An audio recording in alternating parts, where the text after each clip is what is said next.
Dumping ground हा जो आंदोलन सुरू झाला त्यावेळेचे मंत्री आहे आणि आमदार खासदार सगळ्यांनी आपल्याला जी साथ दिली होती त्या आता ती साथ आपल्याला लाभते का आणि तुमच्या उद्देशाने काय तुम्हाला त्यांनी ही साथ दिली पाहिजे? मुळात हा राजकीय प्रश्न आहे.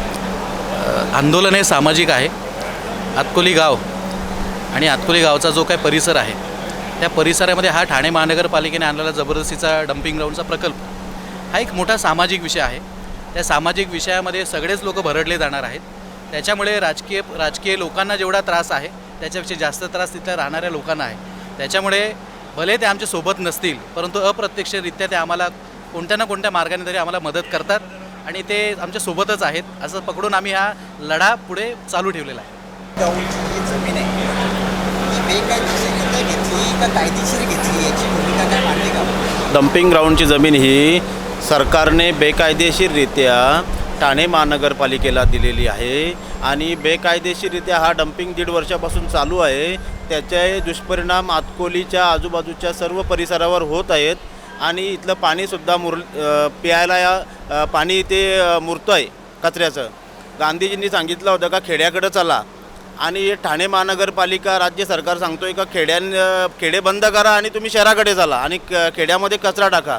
हा सरकारने जो इथल्या स्थानिक भूमिपुत्रांवर अन्याय चालू आहे म्हणजे तुम्हाला ठाणे जिल्ह्यातील ग्रामीण भागातील लोकांना उद्ध्वस्त करायचे आहेत असा हा मेसेज देतो आहे. आता अधिवेशनात गाजण्यासाठी आम्ही मागणी करतोय पण ज्यांनी मांडला पाहिजे ते मांडत नाही. ही आमची दुर्दशा आहे, दुर्दैव आहे आमचं. तर आजचा जो विषय आहे त्या विषयाच्या अनुषंगाने मी सांगू शकतो की वेस्ट डेव्हलपमेंट मॅनेजमेंट हा जो मुळात मुद्दा आहे ना तो आजच्या घडीला ह्या जे खाजगी जी कंपनी अपॉइंट केली त्यांनी लक्षातच घेतलेला नाही आहे.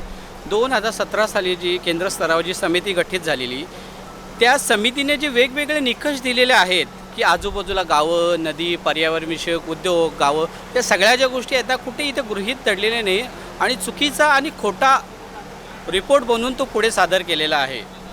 तर शासनाने ह्या गोष्टीची दखल घेऊन हा जो डम्पिंग आहे आतकोली डम्पिंग हा ताबडतोब त्या ठिकाणी रद्द करावा ही आमची मागणी आहे. माझं म्हणणं असं आहे या जो डम्पिंग ग्राउंड आता तिथे जे सुरू आहे त्याला आमचा पूर्ण विरोध आहे आणि आम्ही मनापासूनच त्याला आम्ही निषेध नोंदवतो.